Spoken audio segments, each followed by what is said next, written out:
So perfect. I've started the recording again. So we're going to start with a quick 5-minute breathwork session. And I'm going to tell you exactly why I wanted to do this.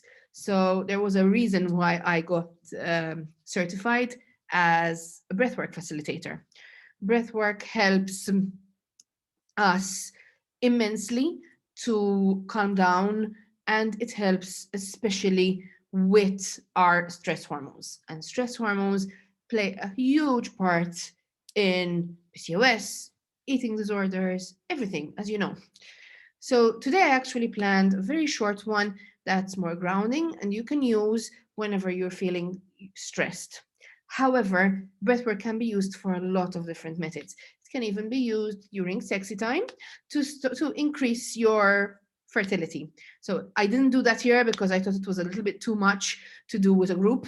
But if anybody is interested, you can reach out, and I am really, really happy to do a session and even show you different breath patterns and different methods of using breath work. So what we're going to do is I'm going to ask you to have a nice sit down straight with your back against the chair, feet put firmly on the ground, hands, palms up on your thighs.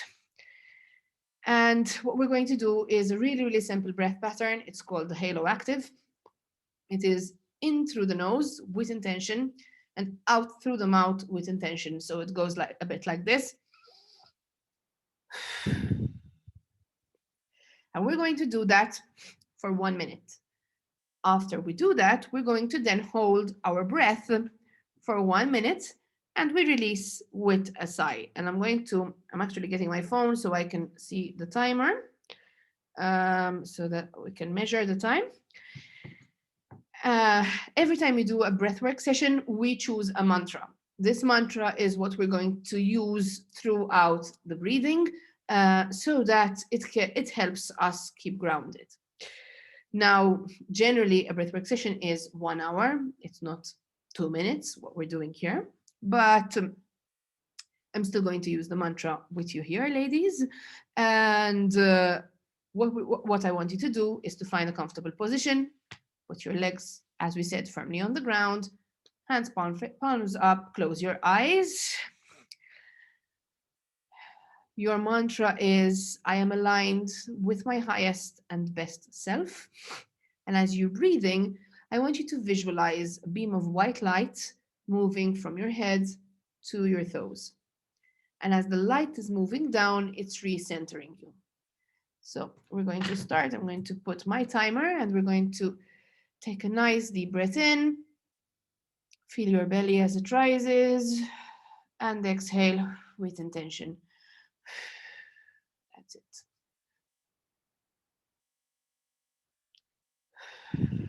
Remember to breathe from your belly, not your chest. So if you need to put your hands on your belly whilst you breathe and feel it expand and deflate as you exhale.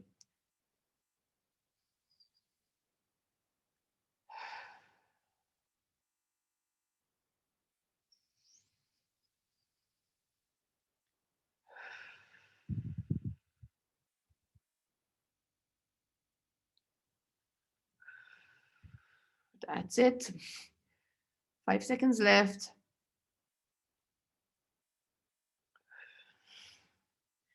With your next inhale, I want you to hold your breath for 1 minute. That's it. Keep holding your breath. Your mind might panic right now, but I can assure you that if you manage to push through that panic, you're going to feel really, really calm afterwards. That is how the brain works. That is how breath work works. It's actually really amazing. So I want you to keep holding your breath. You have only 39 seconds and you can do this. You can do this. You are safe. Tell yourself that you are safe. Remember your mantra. I am aligned with my highest and best. And we're more than halfway there. Only 20 seconds left of holding your breath. And as soon as we're done, we're going to exhale with a sigh. That's it. You're doing great. You have only 10 seconds left. Perfect. And that's it. You can exhale with a sigh. We're going to take 3 more deep breaths in through the nose. And as you do, put your hands to your chest.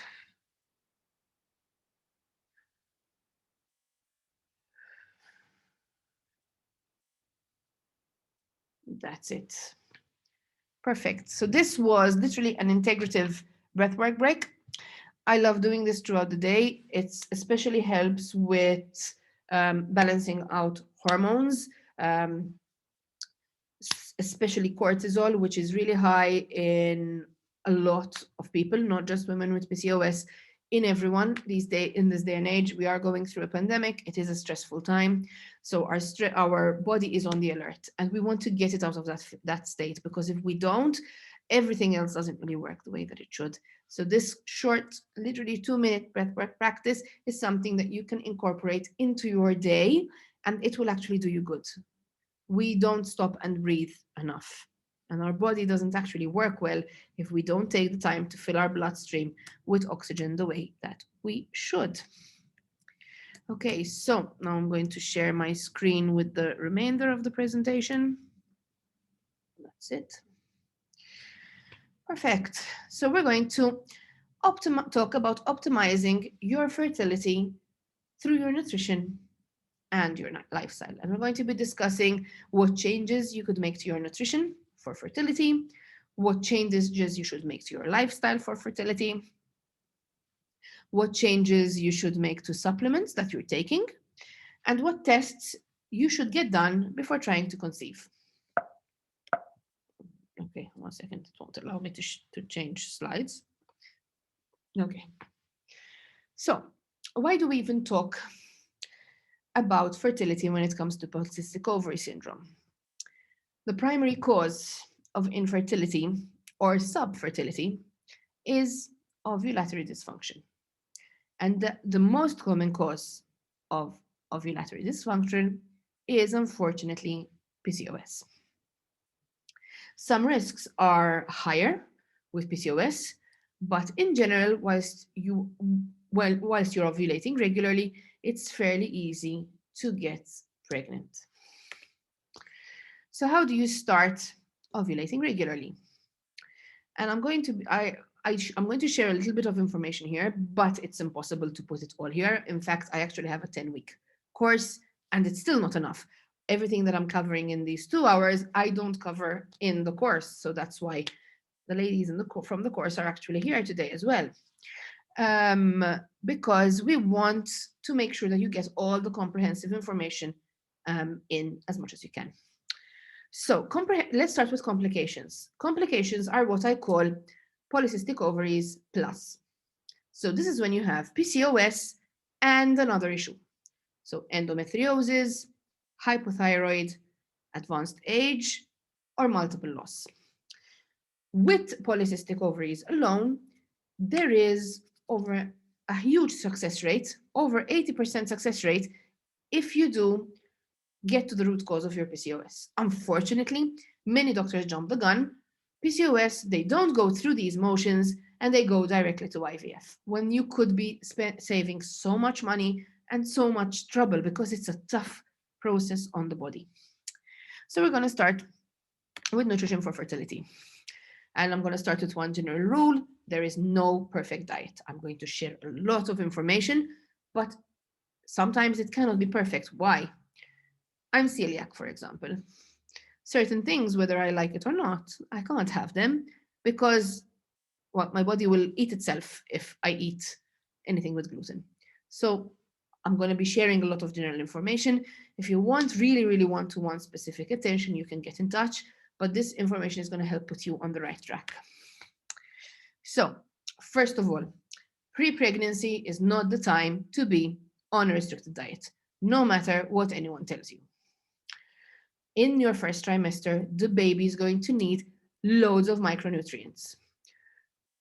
And this is why you cannot be restricting foods. You need raw materials to build a baby. You need raw materials to build hormones to have that baby. So you need to be having lots of colorful fruits, vegetables, lots of dark leafy greens, organ meats. Organ meats are essential for fertility. We're talking about liver. Sardines are also considered organ fruits, foods, meats, my God, and eggs. Meats, fatty fish, seafood, full fat dairy, and I'm going to actually discuss this because this is really, really an important point. You need all of these to make a healthy baby. It takes 75,000 calories to grow a baby, not to mention the micronutrients required for a healthy baby. So pre-pregnancy is not the time to be on a calorie controlled diet. I'm not saying go out and eat burgers 4 times a day. I'm talking about restrictive diets. So let's talk about nutrition, and we're going to get technical, well, more technical here. Carbohydrates. A lot of people are scared of carbohydrates, but to make a healthy baby, you need to have around 150 grams of carbs a day. I'm not saying that I want you counting. I don't want you counting. I don't like people counting. I don't like calories, but I'm giving ideas and I'm going to give you also an idea of what that looks like. Protein. This is really, really important. You need between 1.2 and 1.5 grams per kilo of your body weight. So that's around 125 grams of protein for an 8 kilogram woman. And ideally, it's a mix of plant and animal protein. It's sometimes really difficult to hit these amounts if you are on a plant-based diet, unless you're having a huge amount of soy every day, which I don't recommend for fertility. So eating certain meats, eating fish is essential to be able to get pregnant. Fats. Now, this is a funny one. There is actually no limit to the amount of healthy fats that you should be eating. It is the only nutrient that does not spike your sugar. So we're talking about egg yolks, full fat dairy, fatty fish, unprocessed vegetable oils like extra virgin olive oil and avocado oil and nuts, and fluids. We do not need to drink extra during to get pregnant. I was seeing a local influencer talking about how to get pregnant. You need to drink 6 liters of water a day. Your normal hydration, 2.5 to 3.5 liters a day, should be sufficient. You don't need anything extra. So let's talk about the micronutrients. I'm sure you noticed I mentioned this 2 or 3 times in the beginning. These are really, really important to be able to have a healthy eggs, and that will turn into a healthy baby. So we're going to start with the B vitamins. And the first one I'm going to mention is folate. Now, I want you to point out that I'm saying folate and not folic acid. 400 micrograms of folate, which is daily. This is really, really important. I'm going to mention what foods you'll find it later. And B12. B12 is essential. 2.6 micrograms per day for a healthy pregnancy. The dose may differ based on your genetics and diet. So for people who have done genetic testing, there is a particular mutation. I'm not going to get into the name of the mutation here, but there is a particular mutation that could make you need additional B12 to be able to get pregnant. Omega-3 fatty acids. This is really important for those in my course. I know we're just starting out this session. I mention omega-3 fatty acids almost at every single session that we have. You have to be having a minimum of 300 milligrams of DHA per day. So when you buy your omega-3, make sure it contains DHA. A lot of the ones available at the pharmacy actually do not contain good quality. And I know because yesterday I was at the pharmacy having a shift and I was looking for one and I couldn't find a decent one, and there were like 60 different varieties on the shelf. So I recommend something with 2000 milligrams DHA EPA for polycystic ovaries in general. For pregnancy, it would be 300 milligrams DHA a day if you don't have PCOS. So that's the difference. Vitamin D is essential again to build a healthy baby. Your serum levels need to be at least 30, but they should be ideally between 50 and 80. Low vitamin D is associated with lower fertility. And there is a huge effect from vitamin D. You would be amazed. So depending on your vitamin D levels, and you need to get this tested. Funnily enough, we live in Malta. It's sunny all year round, but still most of the population don't have enough vitamin D because, well, we're not naked in the sun all the time. We have clothes, we use sunblock, so obviously. And a good supplement, generally what I would recommend would be around 4,000 IUs daily, but depending on your levels, you would go between 1,000 to 5,000. So again, don't just take it, get your serum levels tested. If you want to reach out and I can recommend which dose for your serum levels, you can reach out. I do that with my one-to-one clients. And antioxidants. These we're going to get into in a lot of detail, but what are antioxidants? Vitamin C, vitamin E, beta-carotene, coenzyme Q10, zinc, glutathione. Glutathione, you should not be taking any artificial glutathione. So any multivitamin preparation that contains glutathione, that will hinder your fertility. You should be having natural glutathione from foods, and we're going to mention what foods contain them. So that's it. So a lot of studies have been done on which is the best diet for fertility. And over the past 20 years, there's been so many diets that come up. It's always the same one that wins it all, which is the Mediterranean diet. Studies have shown that the Mediterranean diet improves not only fertility, but also success rates in IVF. This diet focuses on whole foods, so you're eating chicken, turkey, fish, red meat once a week. The fat comes from extra virgin olive oil, from olives, and from nuts. They use lots of herbs, garlic, onions, parsley, oregano. And something to keep in mind is that the Mediterranean diet is also a slow and social diet. People like to chat, take it easy, actually really enjoy the food. And this makes a difference. It actually makes a difference to your mental state, which has an effect on fertility. There is something that was developed from the Mediterranean diet called the fertility diet. This was developed through the nurses study. So anyone who's worked with me in the past, whether it's with eating disorders or come to some other masterclasses I've done, I'm sure you've heard me mention the nurses study. The nurses study was a huge study in the UK that was done on nurses for a long time, and they actually studied a lot of different things in these nurses. One of the things that they studied was fertility outcomes.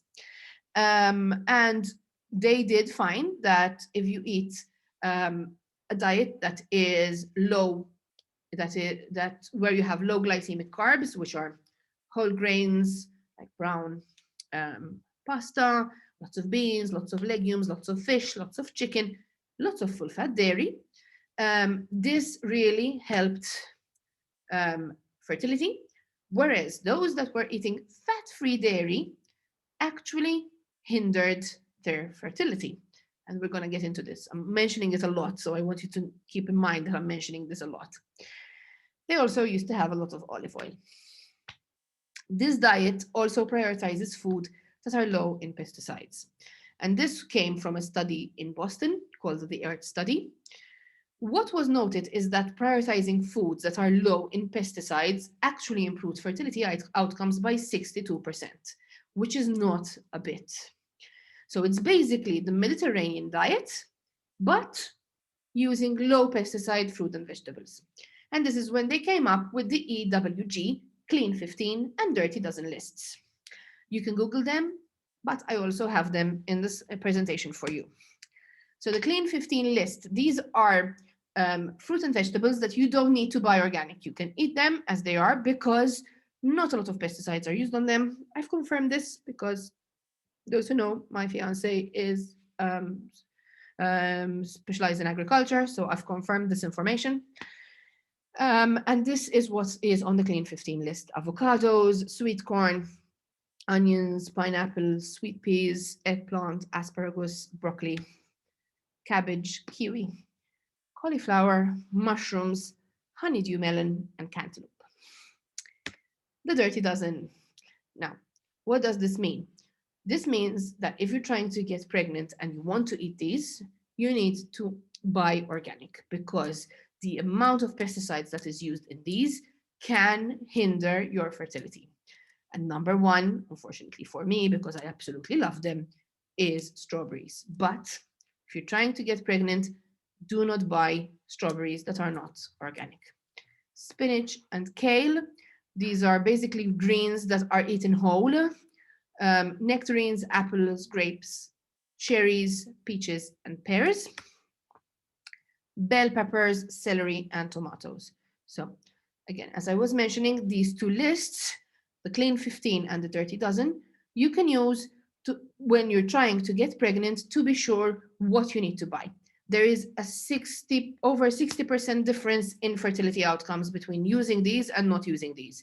So there's definitely a huge impact. This diet also recommends supplements. It does recommend folate, and I mentioned folate again, not folic acid. A lot of the supplements that you find, these cheap 97-cent supplements from the pharmacy, would contain folic acid. You need to buy good quality folate. There is a huge difference in your egg quality, which would make a difference to your pregnancy. So you would hear you will hear a lot of professionals, including myself a few years ago, where we would say you need to start taking folic acid 6 months before you get pregnant to prevent neural tube defects in the babies. That is still true. However, it's not the folic acid, it's folate. So you need to be careful what you choose.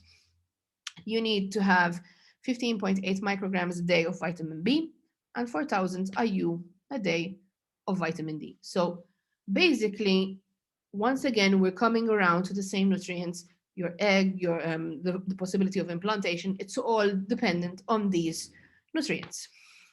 Now let's talk full-fat dairy. Full-fat dairy has been villainized by so many people. It's got a lot of fat, don't eat it, it's not good for you, it will make you put on weight. Dairy is not good for PCOS, and I've heard so many stories. Over the past 5 years, there have been a lot of studies coming out on full-fat dairy, and we can see that eating full-fat dairy improves fertility, but also pregnancy outcome. So pregnancy outcome is a successful pregnancy. We don't only care about getting pregnant, we care about getting the pregnancy to term for the full 9 months. And especially for anyone going through IVF, there is a 40% difference in success rate between those eating full-fat dairy and those eating low-fat dairy. Full-fat dairy has a huge impact on our fertility. Why? I'm going to explain this really, really quickly. Basically, when you have dairy has a certain amount of hormones in it. When you remove the fat, you remove the fat-soluble hormones. So you are left with a huge amount, which a more concentrated amount of male hormones, and in the low-fat version. So what happens is that you would end up getting this interfering with the whole pregnancy process. So again, I really ask you, especially if you do eat dairy, for those who are intolerant to dairy, I'm not saying you start eating dairy. If you're intolerant, you're intolerant. For those who do eat dairy, go for the full-fat version. What to avoid for fertility? The number one thing to avoid would be the keto diet. Eating too low carb stresses your adrenals, and you might lose weight in the beginning, yes, but what happens if you stress your adrenals? You start making more adrenal hormones. Adrenal hormones are things like cortisol. Making more cortisol, your stress hormone, means that you are making less sex hormones, which also means that you are less likely to get pregnant. I know that especially locally, some doctors are recommending keto because they want women with PCOS to lose weight. Unfortunately, keto actually does more harm than good not only for fertility, but today that's what we're discussing.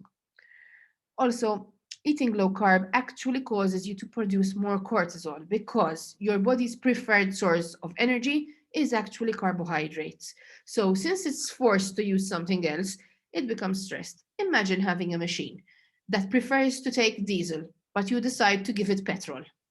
It doesn't work the way it should work. And the same thing goes with your body, and this decreases your chances of getting pregnant.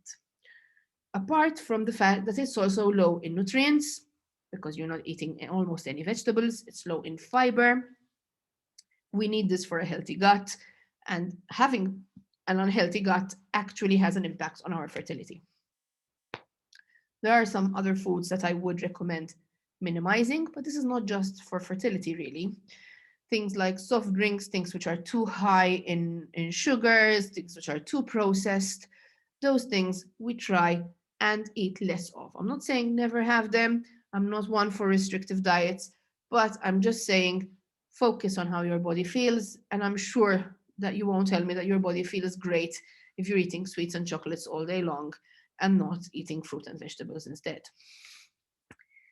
Remember, overall habits are the most important thing. Now, for those who struggle to get certain nutrients in, smoothies are an amazing vehicle to get your healthy fats, your protein, and your antioxidants in. In the ebook that I'm going to be sending you, you're going to have a few of these recipes. If you go to my website, I actually share a good amount of recipes for smoothies, and I'm actually going to be sharing a fertility smoothie this week as well. So let's talk about lifestyle for fertility. Studies have shown huge benefits for exercise and fertility. They have shown that between 30 to 60 minutes of moderate to intense exercise 3 to 4 times a week improves ovulation rates in PCOS. I know that some people will tell you you shouldn't do certain exercise because of PCOS.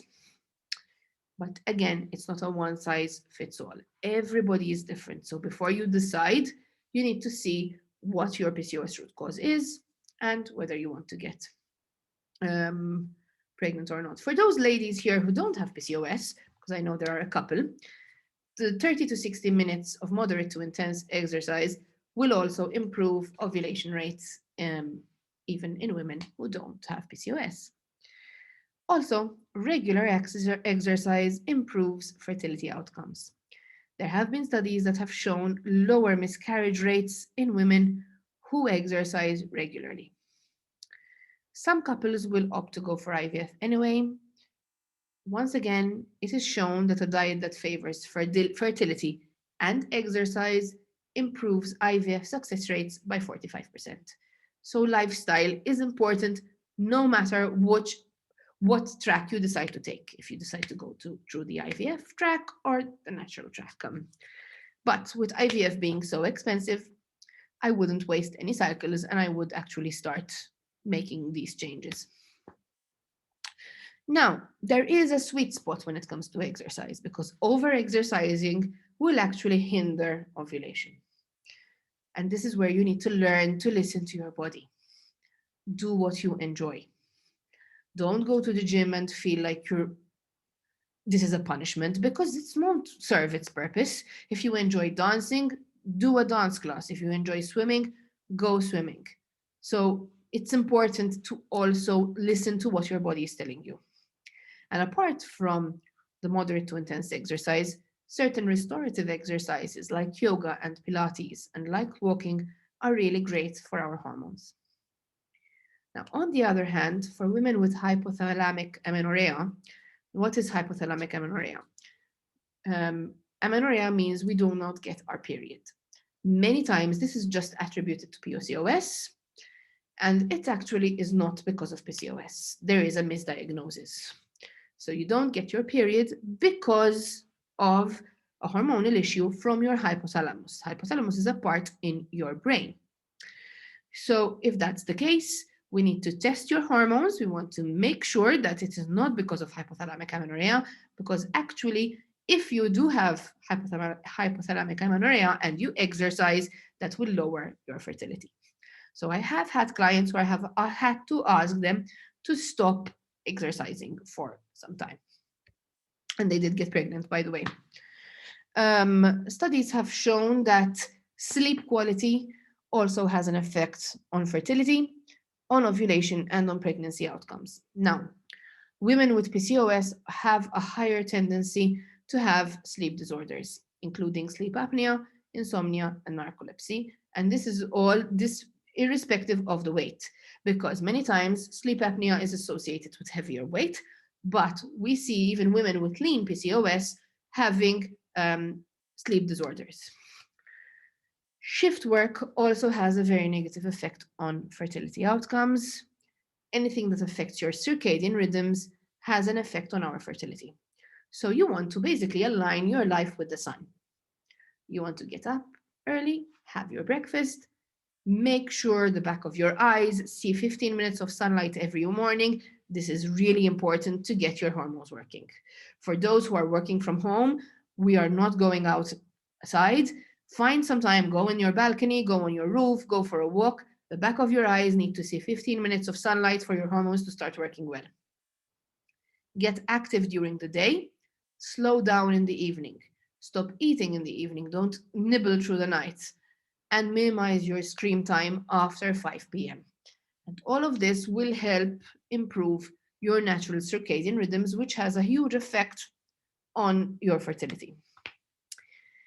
For those who still struggle with sleeping, because I know sometimes it is a struggle, melatonin can be helpful. Why? Because not only does it improve your sleep quality, it also improves your egg quality. Melatonin is the main antioxidant found in follicular fluid, which surrounds the eggs. So taking a melatonin supplement actually improves the quality of your eggs. If you are someone who has to work shifts, I would recommend finding a way to maybe get out of shift work whilst you're trying to have a baby and then go back to it if at all possible. I know it's not always easy with certain jobs like nursing and the medical profession, for example. However, it does have a really huge effect on our fertility. And stress. Now, I don't think you need me to tell you this. Studies have shown that stress affects fertility.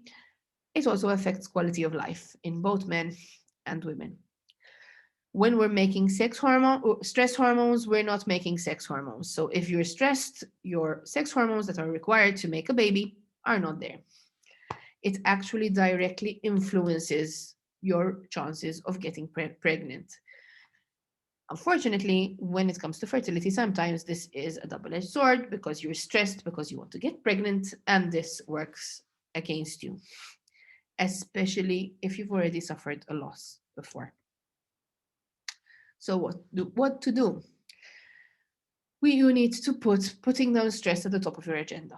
Use things like meditation, breath work, that is something that I can help you with, yoga, journaling. Journaling has actually been proven to have a huge link to fertility rates. So if it's something that interests you, I actually have a friend of mine who is a journaling coach, and she would definitely be able to help you out if you're interested in learning this. Therapy and mindfulness. Again, I know someone who also does mindfulness. So any of these, whatever interests you, consider it to start bringing your stress down. And environment. Now, this is really, really important. This is something that I discuss a lot about in the PCOS course. If I could spend weeks talking about this. Have you ever heard of endocrine disruptors? Endocrine disruptors are linked to low fertility outcomes. What are endocrine disruptors? Things like BPA found in plastic. So it's impossible to be perfect in lowering your endocrine disruptors, but there are things you can do, like make sure you don't touch any wet or hot food to plastic, avoid water bottles, try and invest in a filtration system, minimize your consumption of pesticides by using the Clean 15 list or buying organic. Be careful of what things touch your skin. So make sure that the creams that you are using, your anti-wrinkle creams, your hydrating creams, the cleaning products that you use to clean your house, try and avoid things with really strong chemicals in them, because all of this actually accumulates in our body. And women with PCOS accumulate BPA in their body 20 times more than women who don't have PCOS. So you need to be aware of this. I know it's not easy, it's very tough, but you need to be aware of this. And then we're going to talk a little bit about substances. Eggs and sperm are fragile. With regards to women, we are born with all the eggs we are ever going to have, and quality decreases with age. But we can protect the eggs we have from damage. Avoiding smoking, because this increases oxidative stress. Caffeine also increases oxidative stress, so your limit should be 1 cup of caffeine a day. Other than that, try and switch to either decaf or, if possible, to things like green tea, which are actually antioxidant and will counteract the effect of that 1 cup that you've had. Alcohol can also cause some damage. So the maximum that you should be allowed would be 1 serving a day for women, which is around 5 ounces of red wine and 1 ounce of hard liquor. There is a saying, I'm not sure I agree with this, within the fertility world, which is called drink till it's pink. So basically there's a window before the embryo is exposed to your bloodstream. This window is 2 weeks from fertilization till you actually realize that there is implantation and you get a positive pregnancy test. So those 2 weeks, the baby is safe because it has no connection whatsoever with your bloodstream. So if you drink alcohol, eat sushi, whatever, it's fine in those 2 weeks. This is the saying, drink till it's pink, so till the pregnancy test turns pink. If you can avoid drinking whilst trying to get pregnant, even better. But if taking a glass of wine in the weekend with your husband relaxes you, then go for it. Always try and find a bit of a balance here. Supplements. What to start when you're trying to conceive. So you do want to start a good quality prenatal vitamin 6 months before you start trying to conceive. Again, make sure it's a good quality prenatal vitamin. How do you know it's a good quality? Something to look out for is the B vitamin in that prenatal. If the B vitamin is in the methylated form, so you would find methylfolate, methyl B12 written, then it's good quality. If not, the quality is not so good. Make sure that you're taking at least 300 milligrams of EPA DHA fish oil. If you go to the pharmacy and you ask for a fish oil and they will give you an omega-3, 6, and 9, avoid, because omega-6 and omega-9 actually cause more inflammation in the body. Go for a good quality omega-3 with a high amount of EPA and DHA. You do want to take vitamin D and inositol. This is something you want to keep taking till you're pregnant, ideally. It's also a supplement available for PCOS, and not just PCOS actually. Inositol helps improve egg quality and helps improve pregnancy outcomes. There are lots of prenatal vitamins out there. And I only like to talk about the ones that actually have evidence to work. So if you go again to a pharmacy, there you can find huge shelves and you wouldn't know where to start. So I'm going to actually mention those that are proven to have an effect. And the first one is something that I have rarely ever sold in over 8 years working in pharmacy, because I didn't know this information, so I didn't recommend it myself, but I've never seen anyone come out with a prescription for fertility for this. And that is coenzyme Q10. It's an antioxidant. It supports our mitochondria. Mitochondria are the little energy factories in every one of our cells. And it supports the mitochondria in making energy. It reduces inflammation. It also supports your eggs to make sure that they have a really good quality. So anyone who's trying to conceive with PCOS or without PCOS and is at the age of 30 or over, I do recommend taking coenzyme Q10.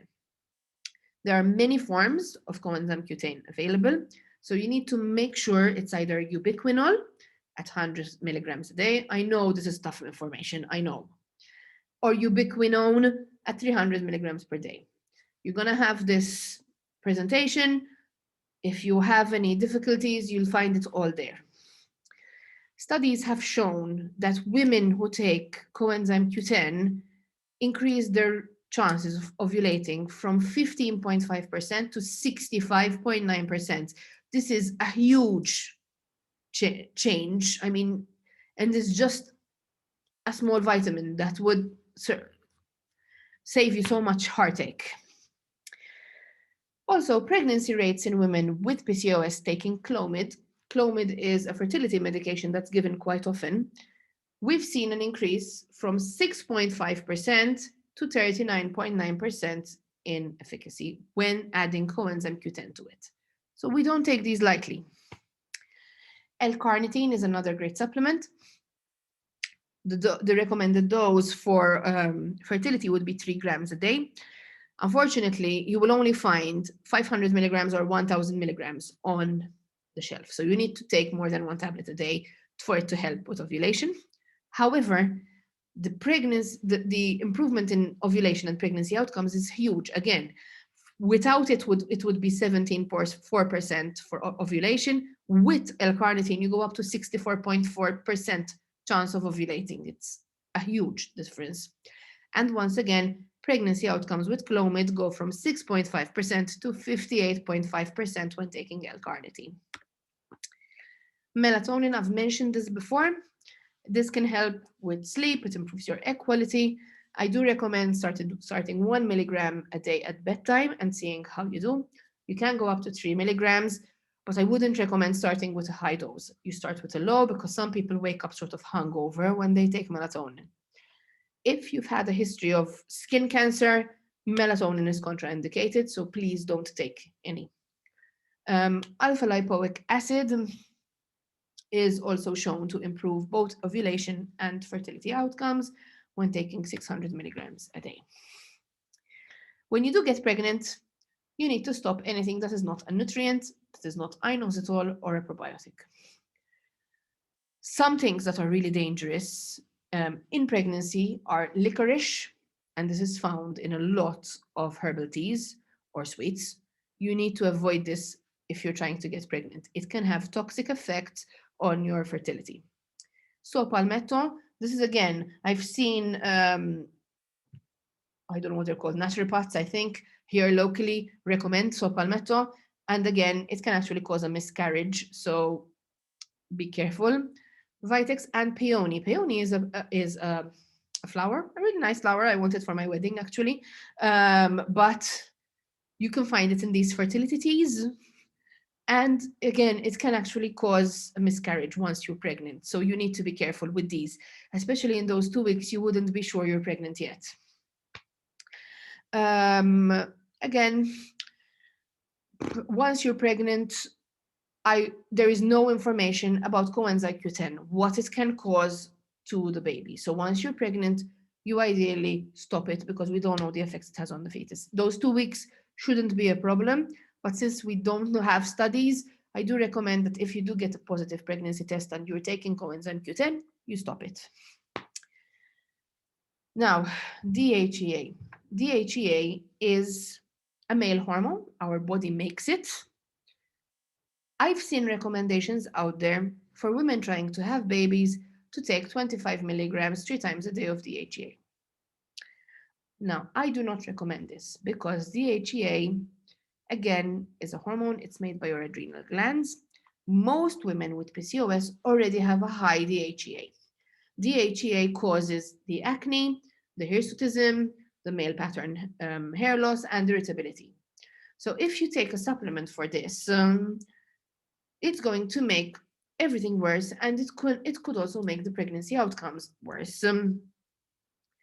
I would only recommend DHEA to women who are over 40, trying to conceive and do not have PCOS, and I would start with 5 milligrams a day. So if you go to a doctor and he insists on giving you the HEA because he read it somewhere, please advocate for yourself.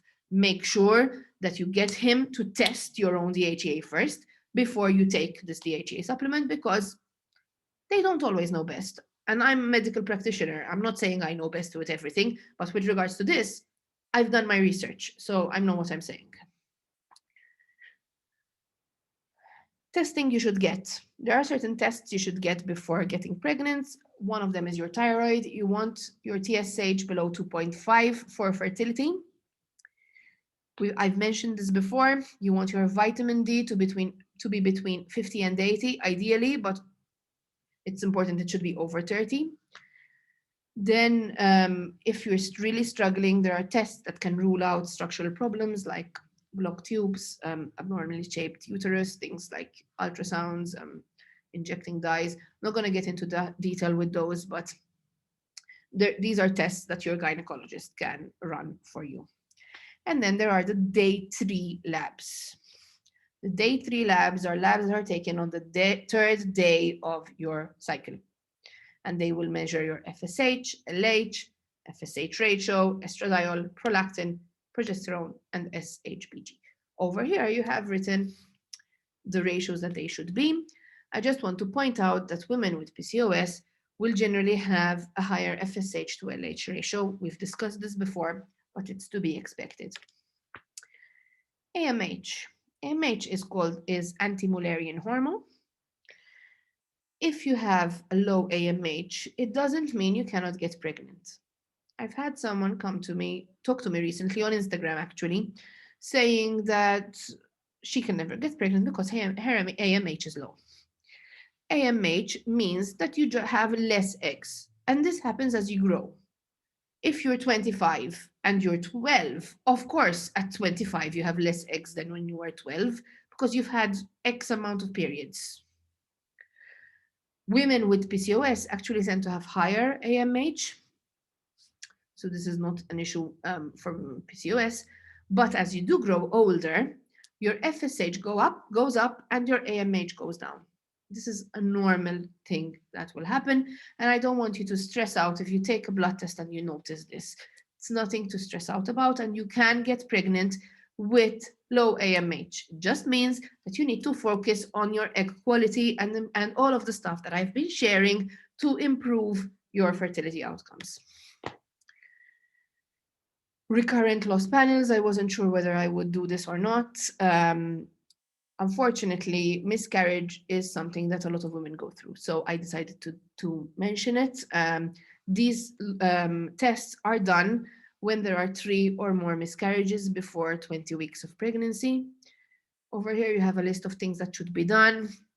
Things like saline sonograms, testing your estradiol, your AMH, testing your vitamin D, doing genetic testing for both partners, testing for diabetes, because it could actually be having high HbA1c could actually lead to miscarriages, testing for any autoimmune conditions, testing your blood type, and also testing your partner.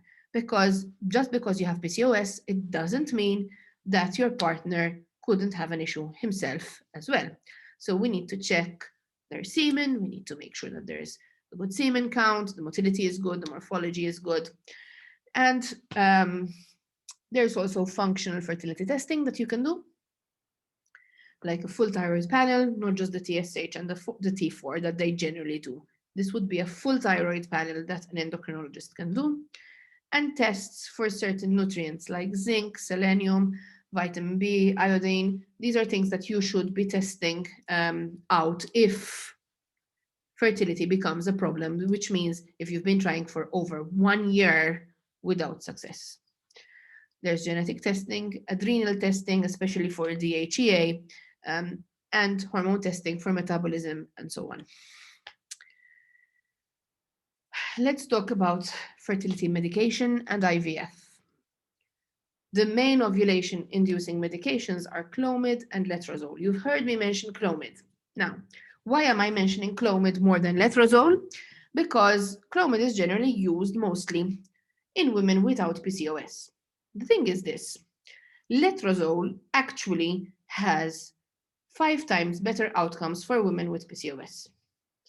Unfortunately, even locally, doctors will go for Clomid. So again, if you get to this point, again, advocate for yourself, ask your doctor to give you letrozole because it has a better outcome for women with PCOS than Clomid. For those who don't have PCOS, Clomid is fine. It should be given on days 3 to 7 of the menstrual cycle. Your period sometimes will need to be induced by progesterone. And basically, what happens is that you will get a higher chance of getting pregnant. You should know that these medications can cause bloating. Women with PCOS are at a higher risk of ovarian hyperstimulation when taking these medications. So, I'm not saying don't take them. I'm saying that you need to be aware that you need to increase your protein intake and your electrolyte intake whilst you're taking these medications. When we're talking about electrolyte intake, I want you to look for 0 calorie, 0 sugar electrolytes. I had a client whose doctor was recommending she drinks 10 Gatorade a day. And this 10 Gatorade a day raised her blood sugar and made her insulin resistance worse. So it ended up a whole storm in her blood cells. So go for something that's more neutral. These medications can be used whether you're trying intrauterine insemination or IVF. With IVF, you would also be given shots. I'm not going to explain the details of IVF, but I'm mentioning it here because sometimes for some couples it is a reality, and we need to actually be informed about it. I'm going to talk a little bit about progesterone because I've mentioned progesterone so many times that I'm sure that you're curious. Progesterone helps to prepare your body for pregnancy by stimulating development of new blood vessels. It provides a happy environment for the fertilized egg. And then what happens is, as we mentioned in the beginning, when the corpus luteum breaks down, your progesterone levels drop. Now, some women, I am sure you remember me mentioning, have a shorter luteal phase. And one of the reasons would be because their progesterone, either their body is not producing enough progesterone or they're estrogen dominant. For those who don't follow me on Instagram, I'm going to be talking a lot about these in the next couple of weeks on my post, so do follow me. But how do you increase your progesterone? So first things first, there are ways of increasing your progesterone through your diet and lifestyle, but you would need to eliminate stress altogether. So that would mean a huge change in your life. So I'm going to mention things that you can do naturally, but we're also going to mention medication because sometimes there's no shame in taking medication. And if we need to, and we need to use a little bit of help, that's okay as well. So let's talk about the nutrition. Make sure you're getting enough B6, enough healthy fats, and enough zinc. Try all the stress control methods we spoke about, journaling, the breath work, meditation, yoga, light exercise. Your doctor might recommend some progesterone supplementation. This is especially important for people who have suffered a loss before, who have suffered a miscarriage, because it allows the embryo enough time to implant properly. They come in 3 forms: oral tablets, vaginal pessaries, and injections. The tablets I don't like because they make you foggy and they make you feel tired and in a bad mood all the time. Why should we go through that if there are pessaries available which have much less side effects? And again, the injections have the same, if not more, effects as the oral tablets. How do you know if you're going to need this?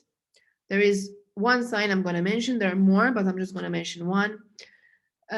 If you typically spot before your periods, and I'm not talking the 1 or 2 days before, I'm talking about 5, 6, 7 days before your period and you see spotting, that means that your body is not producing enough progesterone.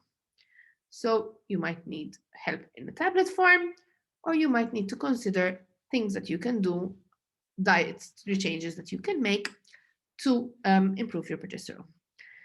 Also, if you've had multiple chemical pregnancies, I'm not sure if you know what a chemical pregnancy is.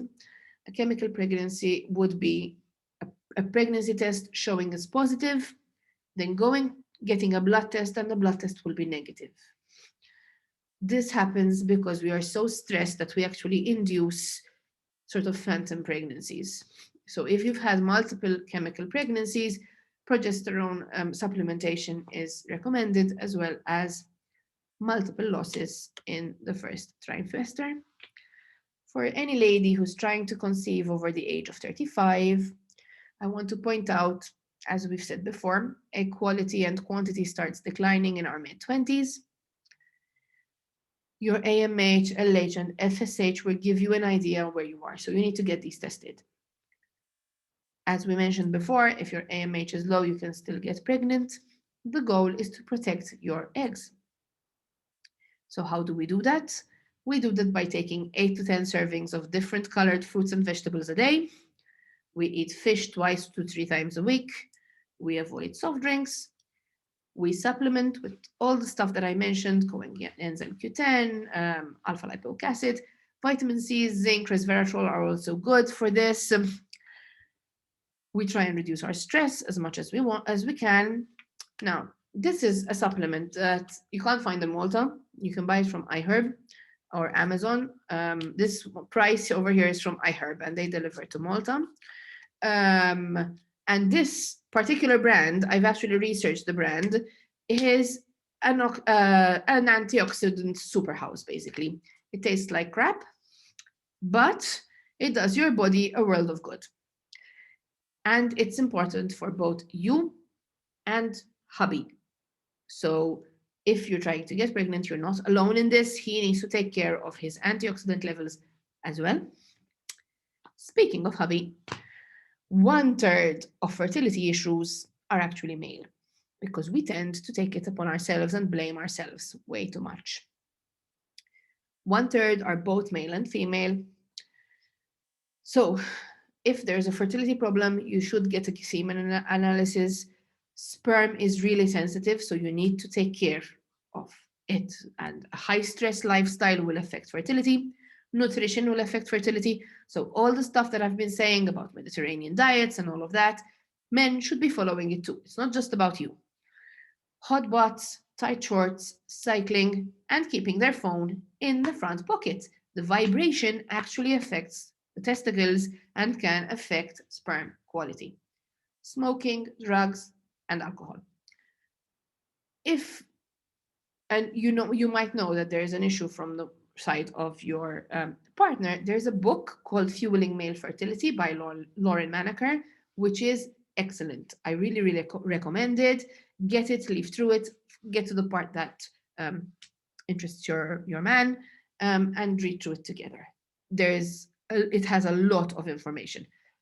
As you can see, I could have put in so much more into this presentation, but obviously time is limited.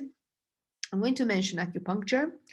Acupuncture is great for both PCOS, fertility for women with PCOS and without PCOS, because it's actually been shown to improve ovulation, hormones, and pregnancy outcomes.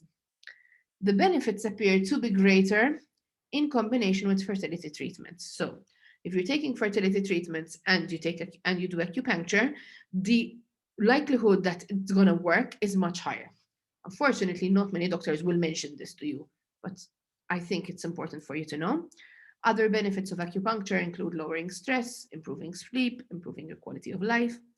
Something that's important, please make sure you go to a certified acupuncturist. This is, they're putting needles into your body. You need to know to go to someone who knows what they're doing, because unfortunately, there are people who think they can do this and could do more harm than good.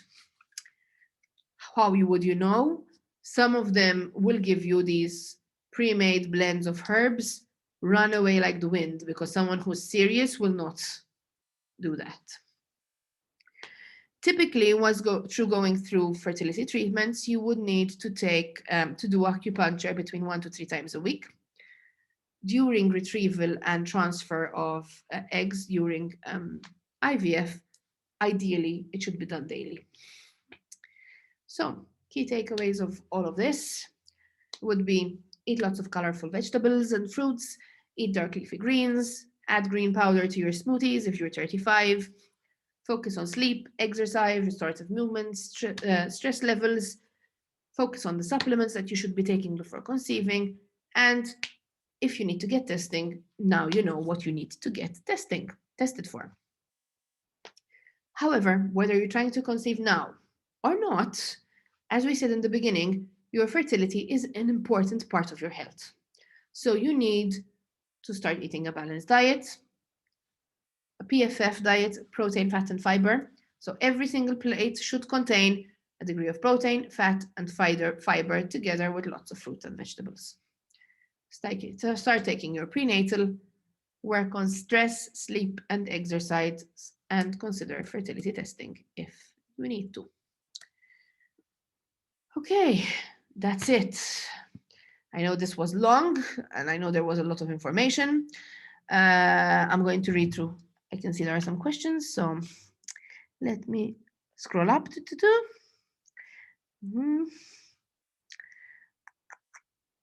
Okay, Claire. Does sticking to an lactose-free, dairy-free diet hinder fertility? It doesn't hinder fertility, especially if dairy or lactose causes you gut problems. As we mentioned in the beginning, gut health is really important. The issue would be the low-fat dairy versus the high-fat dairy. So if you are choosing to go dairy-free because of your health, because it affects your health, then keep doing that. If it's not because of your health, it's because you saw some influencer doing it on Instagram, then no, don't do that. You need to give your body everything that it needs. I have to go. Unfortunately, would like to ask whether there is a multivitamin that you can recommend for women who are not interested in getting pregnant. I will see the recording for the answer. Yes, Vic. There are multivitamins that I can recommend. I'll actually tell you about it more in our course, because Vic is in my course and not everybody here is in Malta. But there are certain brands that I can recommend to you. So if anybody else is interested, I will ask questions before I recommend, because it's not a one size fits all for everyone. For those who are trying to get a baby, don't give up. We tried for a number of years, had Clomid. Thanks for sharing, Vic. Twins, I know it's not always easy to share. Vic has 2 beautiful kids now, so yes, I know it's not easy. Any other questions? Okay, so if I understood correctly, taking folic acid before getting pregnant is not enough. Is there something which brings together all the vitamins you mentioned as a prenatal? Yes, there are prenatal vitamins that would bring everything together. Locally, the one that I would recommend, I shouldn't be doing adverts, but locally the one that I would recommend would be Gestarel. The only thing it doesn't contain is the folate. It contains the folic acid. Folate on its own, unfortunately, again, locally, you can't find. For those who are either living abroad or don't mind buying through Amazon, there are a couple of brands that I would recommend, like Lambert's. I will actually check the names to be exact and send them in the email, because I want to get the name correctly. So in the email that I'm going to be sending out with the recordings, I will send out the brands that you can buy through Amazon or through iHerb, which would contain everything, including the folate, not the folic acid.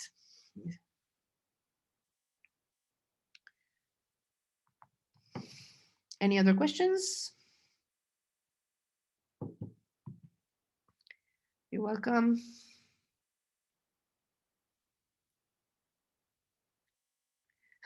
Thank you, Elena. I'm glad you found this interesting.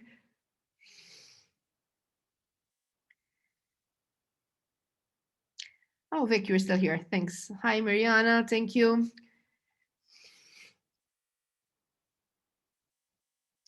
Well, I was taking 4,000 vitamin D. I got tested and the level was 38. The endocrinologist told me that I should start taking 2,000 a day. What should I do? Okay. So as I mentioned, it should be more than 30. In my opinion, for fertility, especially if your goal is fertility, and it's not just my opinion, this is coming from studies, the optimal serum level should be between 50 and 80. So if it were me, I would continue taking the 4,000 I use until the sun gets brighter. And I know that I'm spending time outside. If you are. If you were me and I never go to the beach, I would keep taking the 4,000, which I do, because I just don't go in the sun. I hate it. So, but if you spend time in the sun in summer and you want to reduce the dose, go ahead. Something that your endocrinologist and your doctors might not tell you is that vitamin D is a fat-soluble vitamin. So whenever you're taking a vitamin D supplement, whether it's a spray, like the one I take, or a tablet, you should take it with your fattiest meal. People would generally take it with their breakfast. Now, if you are having breakfast like I do, with flax seeds and chia seeds and lots and avocado and nut butter, which is full of healthy fats, then that's fine to take in breakfast. But if you're having a light breakfast, then you need to switch the time you're taking your vitamin D so that your body can absorb it better. Thank you so much. Still bummed out about the strawberry part from the Dirty Dozen. Trust me, I feel the same. My father-in-law actually grows really good strawberries, but they are not organic, so I know what you feel.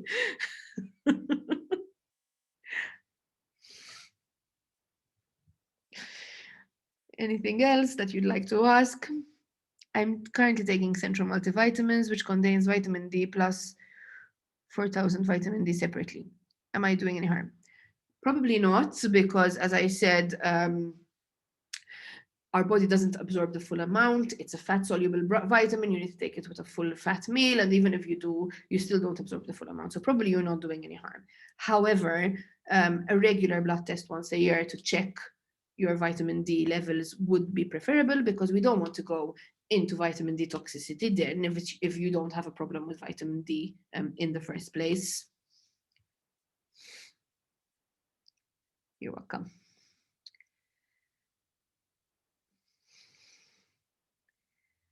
Okay. If there are any other questions, or if you want to unmute yourself and talk, it's also fine. If not, I will send you the recording and the ebook. You'll get them tomorrow morning, because I actually need to wind down this evening. So I'm planning to close my laptop and head upstairs and just watch a nice movie now.